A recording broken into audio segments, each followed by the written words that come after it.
धनतेरस और दीपावली के समापन के बाद लोक आस्था का सबसे पवित्र पर्व छठ बड़ी श्रद्धा और भक्ति के साथ मनाया जाता है।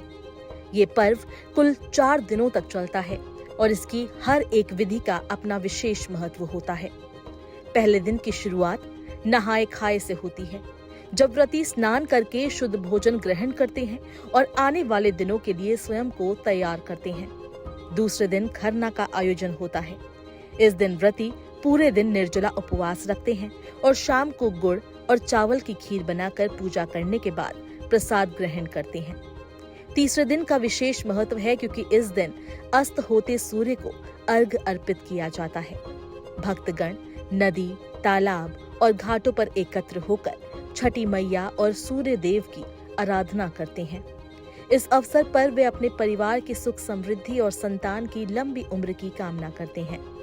मान्यता है कि जो व्यक्ति डूबते सूर्य को अर्घ देते हैं, उसे जीवन में समृद्धि और शांति का आशीर्वाद मिलता है।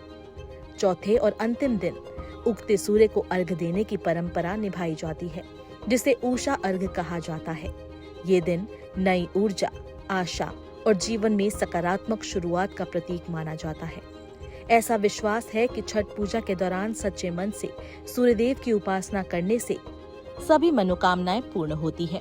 इस वर्ष छठ पर्व का समापन 28 अक्टूबर को हो रहा है। प्रातःकाल भक्तजन उदयमान सूर्य को अर्घ अर्पित कर पूजा संपन्न करेंगे और प्रसाद वितरण के साथ ही ये पावन पर्व पूर्ण होगा।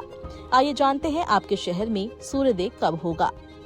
पटना सुबह 5:55 पर, दिल्ली सुबह 6:30 पर, नोएडा सुबह 6:30 पर, मुंबई सुबह 6:37 पर, लखनऊ सुबह 6:13 पर, गोरखपुर सुबह 6:03 पर, आगरा सुबह 6:25 पर, गाजियाबाद सुबह 6:29 पर, मेरठ सुबह 6:28 पर, रांची सुबह 5:51 पर, प्रयागराज सुबह 6:08 पर, देवघर सुबह 5:47 पर, इंदौर सुबह 6:29 पर, चेन्नई सुबह 6:01 पर, बेंगलुरु सुबह 6:12 पर और कोलकाता में सुबह 5:38 पर सूर्योदय होगा। हम कामना करते हैं कि छठी मैया आपके और आपके परिवार पर अपनी कृपा बरसाती रहे।